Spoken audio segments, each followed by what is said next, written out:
लोकसभा चुनाव जैसे जैसे करीब आ रहे हैं, विपक्ष का गठबंधन टूटता जा रहा है।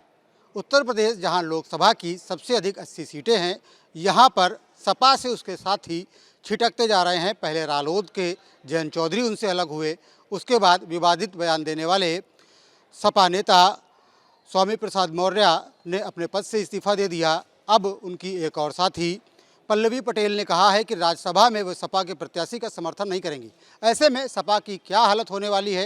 क्या सपा को किसी तरीके से कोई मजबूती हुई दिखेगी, या एनडीए, जहां पर लगातार घटक दल बढ़ रहे हैं, वो विजय हासिल करेगा? कानपुर के लोग हमारे साथ में, उनसे बात कर लेते हैं। सर, ये बताइए, क्या लगता है आपको, किस तरीके से जो राजनीति है, किस दिशा में जा रही सपा की? देखिए, सपा की साइकिल पहले से ही पंचर है और वो पूर्णतः पंचर हो चुकी है। अभी जैसा आपने बताया, स्वामी प्रसाद मौर्य महासचिव का पद छोड़ चुके हैं। पल्लवी पटेल, वो भी उनका साथ नहीं दे रही हैं। जयंत चौधरी, ये एकदम बिखरा हुआ ग्रुप बचा हुआ। अब इसमें कहीं कोई ताकत है नहीं। अब की बार 400 पार का जो हमारे मुख्यमंत्री प्रधानमंत्री जी ने नारा दिया है, उसको एकदम दिखता हुआ हम लोग को प्रतीत हो रहा है कि 400 से ज़्यादा सीटें अब की आएंगी हमारी। सपा कहीं टक्कर में नहीं है। हम आप उसकी चर्चा करके ला रहे, बाकी कहीं कोई उसमें है ही नहीं है, कंपैरिजन में ही नहीं है सपा। क्या लगता है कि सपा के साथ ऐसा क्यों हो रहा है? क्योंकि बहुत ही तेज़ी से गठबंधन, इंडिया गठबंधन बढ़ रहा था। कांग्रेस के साथ समझौता नहीं हो पा रहा उनका, रालोद के साथ नहीं हो पाया, और उनके अपनी पार्टी के लोग अब उनको छोड़ के जा रहे हैं। देखिए, सपा का तो उनके घर में नहीं गठबंधन हो पाया आज तक के। चाचा से नहीं हो पाया, पिताजी से नहीं हो पाया, भाइयों से नहीं हो पाया, तो हम कहाँ से समझ सकते हैं कि दूसरी पार्टी से भी करेंगे? तो सपा में तो कहीं कोई ताकत ही नहीं है, वो कहीं कंपटीशन में नहीं है। और मुझे लगता है इस बार उनकी मतलब पूरे भारत में 10 से भी कम सीटें आनी है पूरे भारत में लोकसभा से। ये बताइए, आपको क्या लगता है, क्यों अखिलेश यादव लोगों को जोड़ करके नहीं रख पा रहे अपने साथ में? देखिए, वो उनका अहंकारी नीति, जब वो अपने चचा के नहीं हुए, अपने पिता के नहीं हुए, अपने चचेरे भाई प्रतीक यादव के नहीं हुए। और सबसे बड़ी बात यह है कि आप आज ये देख लीजिए कि पूरे 22 तारीख को राम मंदिर का निर्माण हो गया, प्राण प्रतिष्ठा हो गया। आप पूरे भारत में आप कहीं भी घूम लीजिए, किसी घर से भगवा ध्वज जो अभी तक नहीं उतरा है।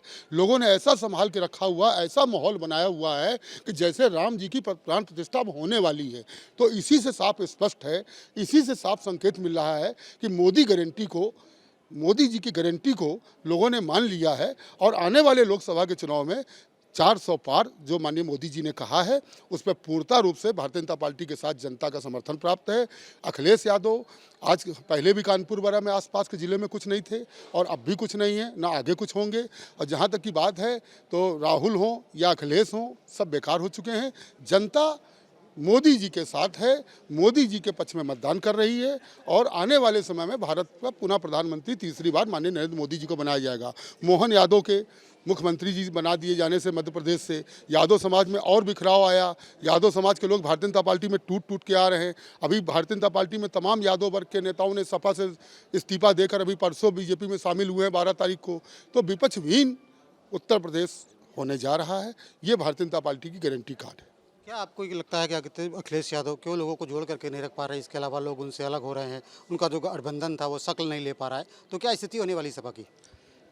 जो राम का न हुआ किसी काम के नहीं हुआ। बस जिस पर भगवान राम की कृपा होती है वही आगे बढ़े। बस जहाँ पर कृपा राम की होई ता पर कृपा करे सब कोई। जिस पर परमात्मा की कृपा होती है उसकी बुद्धि वैसी हो जाती है।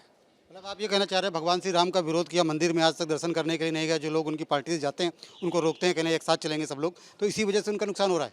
बिल्कुल सही बात है। भगवान राम का नहीं हुआ तो किसी का नहीं हुआ। तो लोग कहते हैं कि जो भगवान श्री राम का नहीं वो किसी काम का नहीं। क्या ऐसा ही होता हुआ दिख रहा है सपा के साथ में? ये लोग वो लोग हैं जिन्होंने राम सेवकों पे गोलियां चलाई थी।